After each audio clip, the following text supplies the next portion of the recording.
section of the chapter you notice called the War of 1812. We're actually not going to be talking about the war yet today. We will get to that part of it on Monday. Today we're going to be looking at the causes and the backdrop, because this was a conflict that built up for a long time. We really have already been looking at some of its underlying causes and underlying reasons and underlying tensions for quite a while. But even though we're not going to be looking at the war itself today, let's go ahead and clarify a few things about it, because I think it's safe to say that of all wars the United States has been involved in, the War of 1812 is the least familiar to most people. This is where I bet you walk down the hallway or you walk down the street today and ask people about the War of 1812, a lot of folks would struggle to tell you much of anything. They'd probably be real quick to say, well, it happened in 1812, which is technically true, but it went on more than just 1812. It lasts until 1814. But I think a lot of people would probably even struggle, many of you perhaps, probably struggle to say even who the United States was fighting in the War of 1812, much less what they were fighting about and how it ended and what the reasons were and all those sorts of things. So hopefully we'll clear all that up in the next couple of days. I think the War of 1812 unfairly gets neglected and unfairly gets pushed to the side. I think it is particularly interesting. A lot of things going on in this conflict that, things happening that are not true of other conflicts the United States have been involved in. But let's clarify just a few of those things if we can as we move forward. So as we talk about these causes and things leading to it, we got a better idea of what we're trying to lead to. So the War of 1812, again, not only in 1812, it started in 1812, it goes on to 1814. Who's the United States fighting here? Anybody? No? Yeah. Not France, but good guess.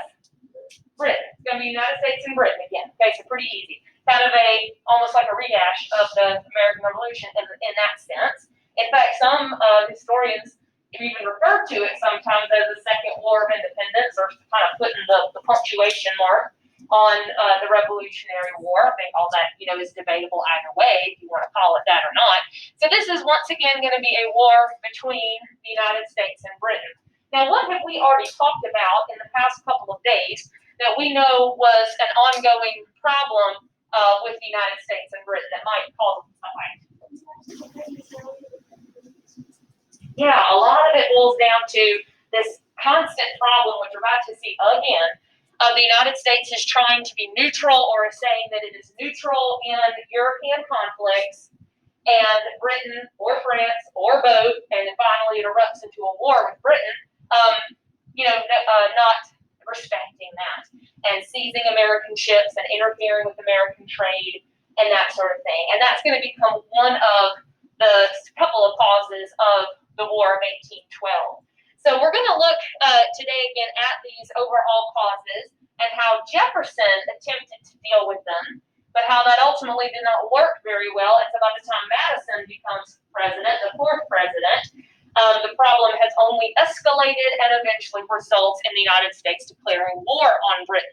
So looking at our overall causes of the War of 1812, this conflict, again, I think the War of 1812 very much struggles with an identity. It struggles with having that kind of personality to it that every other American conflict seems to have. As I was saying a moment ago, most people could probably tell you, the revolution, we wanted independence. We wanted to get away from British rule. We're mad about taxes or something. People have a general good idea about, certainly the world wars, even the Civil War. But the War of 1812, like I said, is much more fuzzy to a lot of people about what in the world are people fighting over. I think it's because we're trying to be nice, but Britain's being fun. That's about, yes. We're trying to just stay out of things, and they don't want that to happen. That's right, just not being very respectful. Okay, so some of this, again, are things that we have already been looking at. This is something that we have seen happening really ever since certainly since the 1790s, and that is this constant trade interference and violations of American neutrality. That, of course, is referring to all of the seizing of ships, taking American ships, seizing cargoes. It could be blocking access to ports, all of this stuff saying, well, you're trading with France or some of this stuff is going to our enemies, and so we're not going to allow it. We know that the Jay Treaty had kind of smoothed some of those things over for a while, but by the time you roll around to the Jefferson presidency, a lot of that has picked back up again. And that's because the situation in Europe had changed as well, with the Napoleonic Wars. And so Britain and France are at war again, and it's getting even more heated now with the Napoleonic Wars. And so that trade interference and all those violations of neutrality continue to increase. And the Jay Treaty also eventually expires. So all that just starts happening once again. Then a particularly, what the United States sees, the particularly egregious violation of neutrality, or just seen as just a violation of, international law, if that's such a thing, which it is, but, not a very tangible thing. Something called impressment. And this, I've just gone ahead and put the definition up there for you because it's a little bit tedious and a little technical. So I'm going to give you a second to write down that definition of something called impressment, and then I'll explain what that's all about and how that relates to the war.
Okay, so impressment, something called impressment, which, as it says up here, the legalized kidnapping of American sailors and their placement on British ships. In other words, what was happening is that, you have American merchant ships, usually you have British ships on the Atlantic.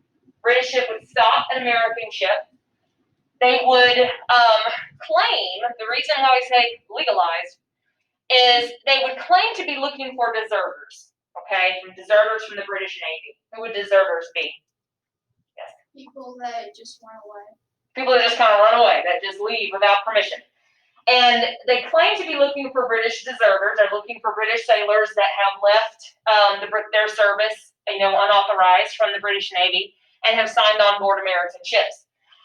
Now, if that's what they're doing, that is perfectly legal, okay? So that's what we mean by it being legalized. If they are just reclaiming their own sailors that have left without authorization, that is perfectly legal. And so when it all starts, it's really not a huge deal.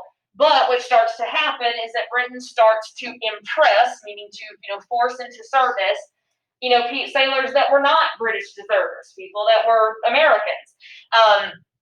And starting, claiming that they are deserters and impressing them into service in their Navy.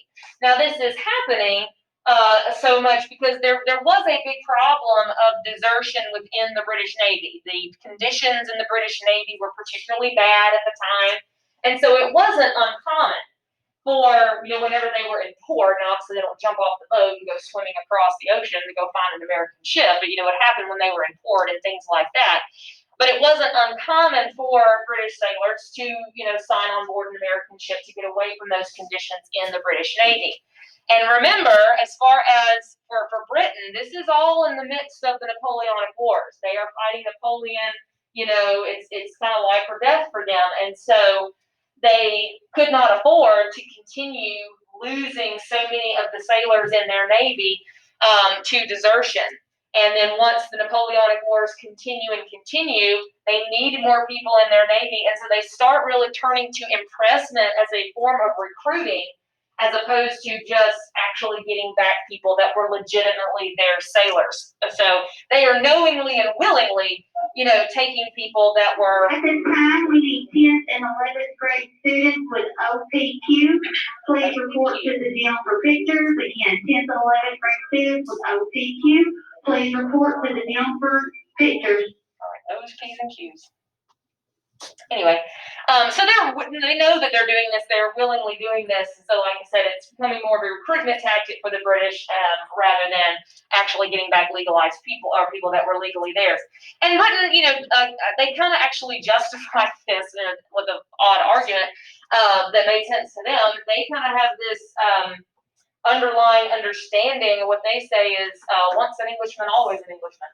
And so their argument is, since these people, most of them, since they at one time in their lives were English people, that they are still English people, and therefore they are English citizens, and they have every right to take them. Impressment, this becomes the main cause of the war. This is considered the main cause of the War of 1812. There are several things going on here, but impressment is the main one. And jumping ahead a little bit, another reason I think that the War of 1812 kind of struggles a bit with identifying and having some kind of identity or a clear understanding. What we'll see later once we get through the war is that there's a real big disconnect between what caused it and how it ended. Usually wars kind of start for a reason, and then there's kind of a conclusion related to that by the end of it. The War of 1812 kind of goes off in a funny direction and ends in a different way, ends with different results than you might have expected, considering what caused it. That'll make more sense when we get to the end of it. But impressment becomes the main cause, which was particularly a concern due to the Napoleonic Wars. It's continuing to happen. And the United States, of course, saw that as complete disrespect and violations of the rights of American citizens and so forth. Then we also have another issue that we kind of touched on a little bit, but we haven't talked too much about it, and that is concerns over the Western territories and also about Native Americans in those territories. Now, you may remember we did talk a few weeks ago about something involving the Western territories and the British. What was that? Not yet, but not that, before that. Before that. Not talking about the West like Louisiana Purchase, like Illinois, Indiana. Yeah. Just in general expansion. Now, this is like an issue with Britain regarding those Western territories. Yes, the fact that the British have not fully evacuated those Western territories. Remember, that was part of the Treaty of Paris, 1783. They promised to evacuate, forts and outposts and such in those Western territories. Well, they still haven't 100% done that. Now, their presence in the Western territories is minimal. It's probably symbolic more than anything. But it is still an annoyance. And it's also something that probably gets blown out of proportion by a lot of Americans. But there was a concern that the British have still not evacuated. Or even if they had, you also have to remember you're talking about you're talking about the Great Lakes region, okay, which is close to Canada, and this is still British, okay, so you also have a British presence in Canada, which still belongs to them. So some of it's really there, but the concern, there was just sort of, it was a little too close for comfort right there. So that was still an annoyance to a lot of people, but it furthermore became a bigger problem, a bigger concern, not because there's British people there, it had to do with Native Americans. This is a point when, American settlers are trying to expand out into these areas, and that's, of course, creating conflict with Native Americans out in those areas. We're going to talk about some of that conflict in just a minute. But there was concern that the British were arming Native Americans in that region. What does that mean, arming them? Giving them weapons. And they were trading with them, as they had always done, and one thing they did trade with them was weapons. So there was concern not just that the British are there, but that they are somehow behind or are somehow contributing to Native American resistance in that area, which was quite profound at that particular moment. So the idea that they were arming Native Americans, they were giving them weapons, they were giving them ammunition, and perhaps even that they were kind of encouraging, that they were sort of egging on Native Americans to attack, encouraging Native Americans to resist. And that's not entirely untrue. There are plenty of Native Americans that did see the British as an ally, and that, hoped to get British support, whether that was military support or trade or anything like that, because they were in a fight for their lives, for their territory and their culture, and some of them did see the British as a potential ally in that. So there's kind of a almost a war within a war going on there with the concern over Native Americans. So we have this continued trade interference that's been going on off and on for a long time. That becomes even more pronounced as Napoleonic Wars continue to escalate and continue to drag on, and impressment becomes more of an issue, certainly the main issue. And then you have this growing concern about the British interfering in the West, not evacuating, and having something to do with Native American resistance out in that area. Now, Jefferson, so we're still on President Jefferson here. Jefferson decides that he's going to deal with these problems a little bit differently than either Madison or Adams did. Both Washington and Adams both did. They both attempted, diplomacy in some kind of a way that achieved different results with both of those presidents. One, it worked kind of okay, one not at all. Jefferson decides he's going to use economics instead. So instead of trying to, make a deal with Britain or make a treaty with them, he kind of takes inspiration from the kind of boycotts and refusal to buy goods that the colonists had done back in the 1770s and 1780s. He thought about all those boycotts and those kinds of protests and how that had been remarkably effective, and he tries to do that. So Jefferson's solution is he asked Congress to impose an embargo, the embargo of 1807. An embargo, what do you think that means? Everybody know what that means if you have an embargo against somebody or, Does it keep their supplies from coming in? It can, because if you issue an embargo, what are you not doing? Not trading. Embargo is like a block on trade. It is cutting it off. So the embargo of 1807 is basically cutting off trade with Europe.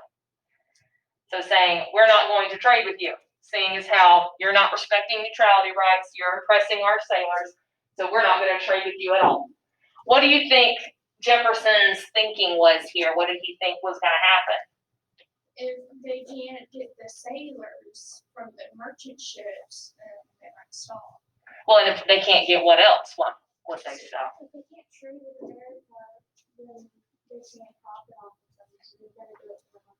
Yeah, he's thinking the same way that, things like the Stamp Act boycott, if we don't have, if the colonists don't buy British goods, that's going to cost Britain so much money, they'll be forced to repeal it. He's using that exact same logic, to say that European countries need American trade. They want to be able to sell their products to us.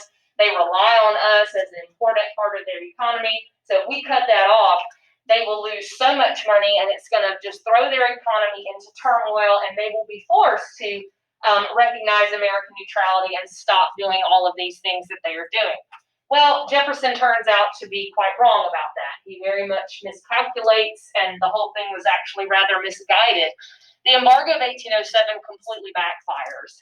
It does not affect Europe's economy hardly at all. They don't even really notice it all of that much. For a couple of reasons. One, they have plenty of trading partners in other parts of the world, so it did not affect them that badly. 10th and 11th grade students ending in R and S, please report to the gym for pictures. 10th and 11th grade students, last name ending with R and S, report to the gym for pictures. So it didn't affect them that bad to lose American trade, at least not in the short term. It's something that might have affected them. It went on for years and years and years, but not something that was going to affect them right there in the quick moment. How do you think it affected the United States? Terribly. It damaged the United States' economy, so it barely has an effect at all on Europe.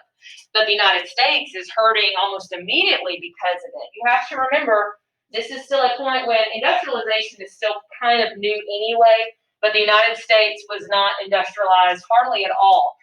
It has taken off in parts of Europe, mainly Britain, but the United States is not industrialized and is not manufacturing hardly any of their own products. We're dependent on manufactured goods from Europe. And that's how a lot of people like Jefferson wanted to keep this and thought that was actually better. But that meant that all those goods are no longer coming in. That means shortages. This means merchants are not going to have things to trade and to sell. And so that leads the embargo of 1807 to be incredibly unpopular. And a lot of people just hated it, particularly in parts of the country where trade was so important. What parts of the country would that be? Really, The North, New England in particular. New Englanders particularly hated and despised the embargo of 1807, and a lot of them just ignore it and just defy it and do trade and business with Europe anyway. We know that's kind of something that had always been done in the past either, just kind of ignoring things. And that's another one of the reasons why the embargo doesn't work very well, and why it does not have too much of an effect on Europe, is because there were so many people in the United States that were not abiding by it. And it was rather difficult to enforce, in these days at this time. It's hard to enforce that sort of thing. So the embargo of 1807 is incredibly unpopular. A lot of people just hate it. It gets Jefferson a lot of grief, and eventually that leads to its repeal just a year later. So it's only in place for about a year before Congress repeals the embargo. What does that mean if it's repealed? Taken back, canceled, before it could ever do any sort of damage to Europe's economy. So Jefferson is unable to come to any kind of solution about this whole problem. The problems continue. The year that the embargo is repealed, 1808, happens to be an election year, and that's the same year that Jefferson's leaving office. So when he leaves office, these problems have not gotten better. And it's really kind of exposed in some ways some of the economic weaknesses of the United States being so dependent on European trade. So when his successor Madison comes into office, he's going to have all of that to deal with. Now, on another note, this is related but not part of the War of 1812. This is about the Native American resistance. I'm going to talk a little more about that. Mentioned that one of the underlying causes of the War of 1812 was this concern over Native Americans in the West, and concern that Native Americans were resisting and that they were being helped by the British, all those sorts of things. Again, none of that was entirely untrue. Native Americans in this, again, we're talking about this old Northwest territory. So you're talking about what would today be like the Great Lakes region, Ohio, Illinois, Indiana, that place. This is the point in time where those areas are being settled, being organized. Many of them are already territories. They're officially territories. They're on their way to statehood. And so that is leading to significant conflicts between the Native Americans in those areas and white American settlers that are trying to settle and take land and do all of those things. A particular Native American leader in that resistance was Tecumseh. Tecumseh was a Native American that was leading this resistance. And what he wanted, what he was encouraging Native Americans to do, he was encouraging Native Americans to unite. He wanted these Native American nations to unite together, to work together. He is trying to recruit different Native American tribes, different American nations into one big Native American confederation. Not like one big tribe, but like one big, allied group to resist white expansion, to hold on to their land. And he's very adamant about this. And we know, or hopefully we know, that the fact that Native Americans were not united, that had always been one of their big weaknesses. That had always been one of their main problems, was because there were so many differences among them. It was easy for, whoever it was, Americans, Europeans, to say, well, we'll fight this group and then we'll fight that group, to kind of work them against each other. And that's what Tecumseh is trying to remedy. He's saying we all have to stand united in this. And he was very adamant that no Native American should be giving up any land unless they all agreed to it, that nobody should be signing any treaties with the United States, certainly not unless all of them agreed to it, that they all had to be on board for this resistance. And he is also encouraging them to fight back. He is saying we have to fight. He is not one of these make peace and make treaties and, as long as we get this. He is encouraging them to fight as long as they have to. And basically saying these people cannot be trusted. These people, we don't want to deal with them. All they want is to take our land and destroy our lives, and we have to fight back against them. So he is adamant that not only do Native Americans need to unite together, but they must fight back with everything that they've got in order to resist this expansion. And he's got big, big dreams. Tecumseh truly wants to carve out a Native American state or a Native American nation, separate from the United States.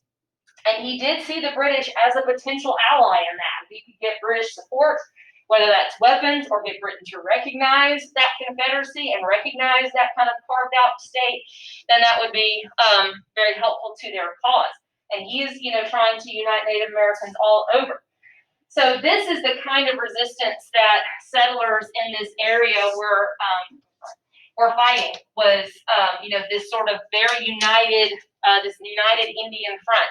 And that's something that the United States did not want. They definitely saw Tecumseh as a very dangerous person, as a real threat, because they don't want Native Americans to unite like this. They don't want Native Americans to be working together like this, because that does make them a much bigger threat and a much bigger problem to have to deal with. So this issue of Native American resistance finally comes to a head at what's called the Battle of Tippecanoe in 1811. Now keep in mind, this is not part of the War of 1812. This is before the War of 1812. This is dealing with that Native American resistance. And this was not even technically the United States fighting. This was Indiana settlers. This happened in what was the Indiana Territory at the time.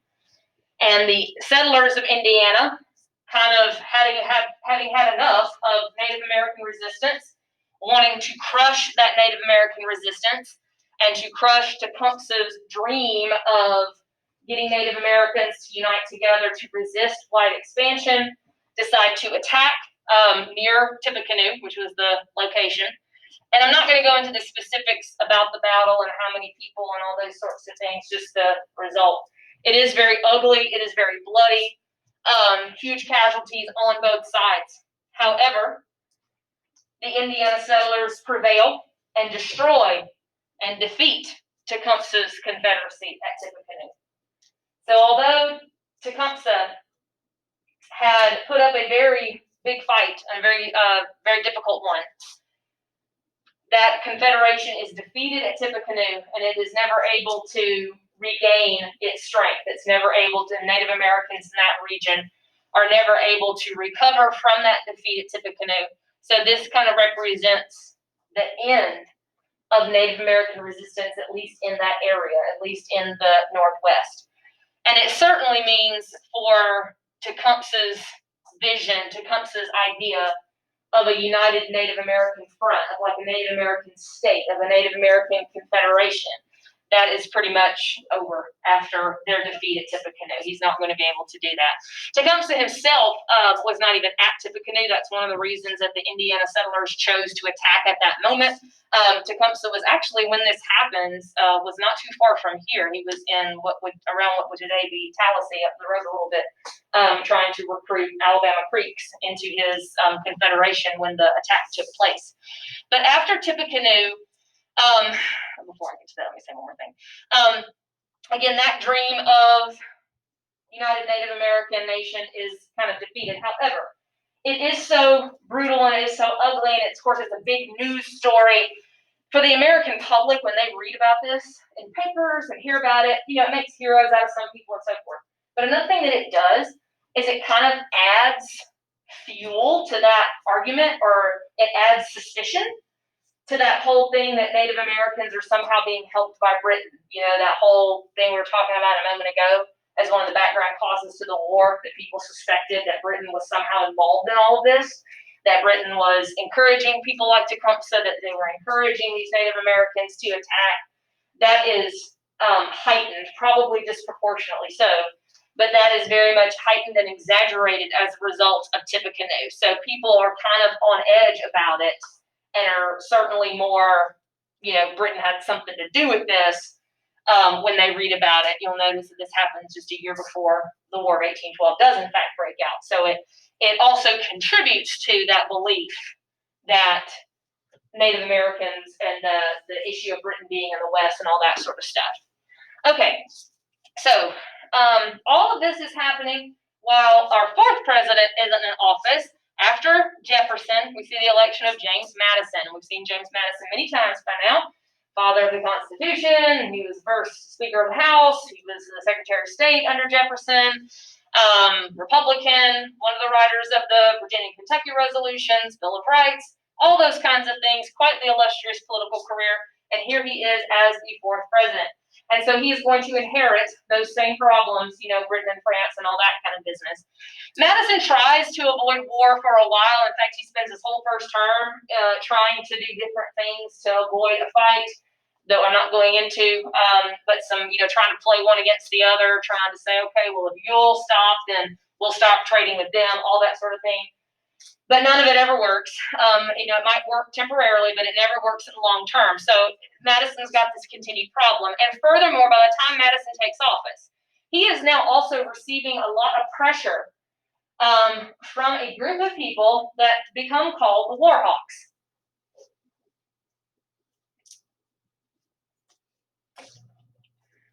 The War Hawks were these mostly younger congressmen. They tend to be the younger generation of congressmen, the younger generation of senators, and so forth. Kind of these sort of young whippersnapper types, guys that are just sort of starting out in their career, unlike your Madisons and Jeffersons that have been around for decades by this point. And they want, what do you think they want, given their name? They want a war. They're saying this means war. We've got to declare war, that nothing else has worked.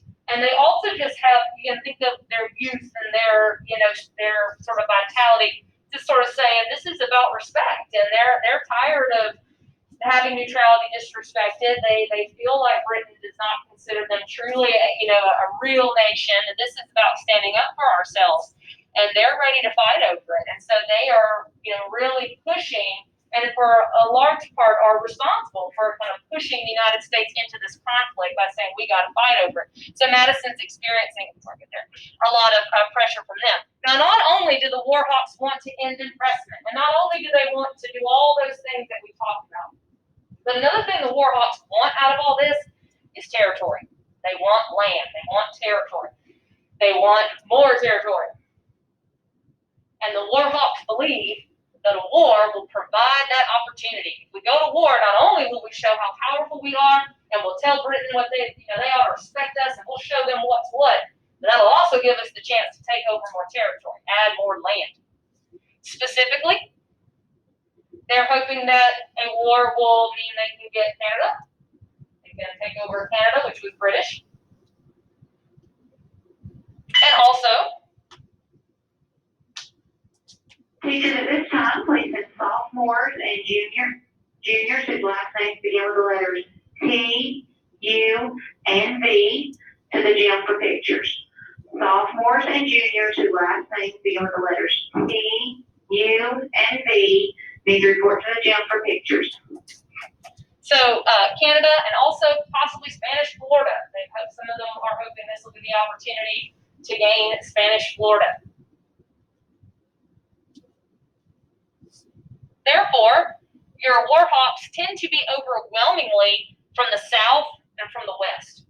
They tend to be from the South and from the West. They tend to be young. They tend to be Southerners. They tend to be Westerners, which at this point, a Westerner would not be like a Californian. That would be like Kentucky or perhaps Tennessee or something like that. Hard to think of Kentucky as a Western state, but it was. Because those are the regions that stood to gain from any kind of land acquisition. If they get Canada, that's adding Western territory. That helps the West. That gives them more political power. You add Spanish Florida, that's the South. That's adding political power to the South. So that's why they tend to be from those areas.